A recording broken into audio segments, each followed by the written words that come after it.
اللہ کے نبی علیہ الصلوۃ والسلام فرماتے ہیں کہ جب تم میں سے کوئی شخص مسجد میں آئے تو اسے چاہیے کہ 2 رکعت نماز پڑھنے سے پہلے نہ بیٹھے۔ جابر بن عبداللہ رضی اللہ تعالیٰ عنہما بیان کرتے ہیں کہ سلیق غطفانی رضی اللہ تعالیٰ عنہ اس وقت آئے جب اللہ کے نبی علیہ الصلوۃ والسلام خطبہ دے رہے تھے تو وہ بیٹھ گئے۔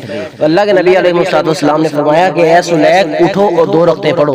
پھر نبی علیہ الصلوۃ والسلام نے فرمایا اذا جاء احدکم یوم الجمعۃ والامام یخطب فلیرکع رکعتین ولیتجوز فیہما، کہ جب تم میں سے کوئی جمعہ دن آئے جبکہ امام خطبہ دے رہا ہو تو وہ 2 رکعتیں پڑھے اور ان میں اختصار کرے، یعنی کہ ہلکی پڑھے۔ یعنی دوران خطبہ بھی آپ مسجد میں نہیں بیٹھ سکتے جب تک 2 رکعت آپ تحیۃ المسجد ادا نہیں کر سکتے۔ یہاں پر علماء کے فتوے ان کے قیاس پیش کیے جاتے ہیں کہ کوئی بات نہیں اگر بیٹھ جائے، کوئی مسئلہ نہیں اگر 2 رکعتیں نہ بھی پڑھی تو مسجد میں بیٹھ جائے۔ نہیں، اللہ کے نبی علیہ الصلوۃ والسلام کے حکم کے سامنے کسی کے بھی اجتہاد کو، کسی کی بھی قیاس کو، کسی بھی فتوے کو، کسی کی رائے کو دین میں رد کر دیا جائے گا اور اللہ کے نبی علیہ الصلوۃ والسلام کے حکم پر عمل کیا جائے گا۔ جزاک اللہ خیر۔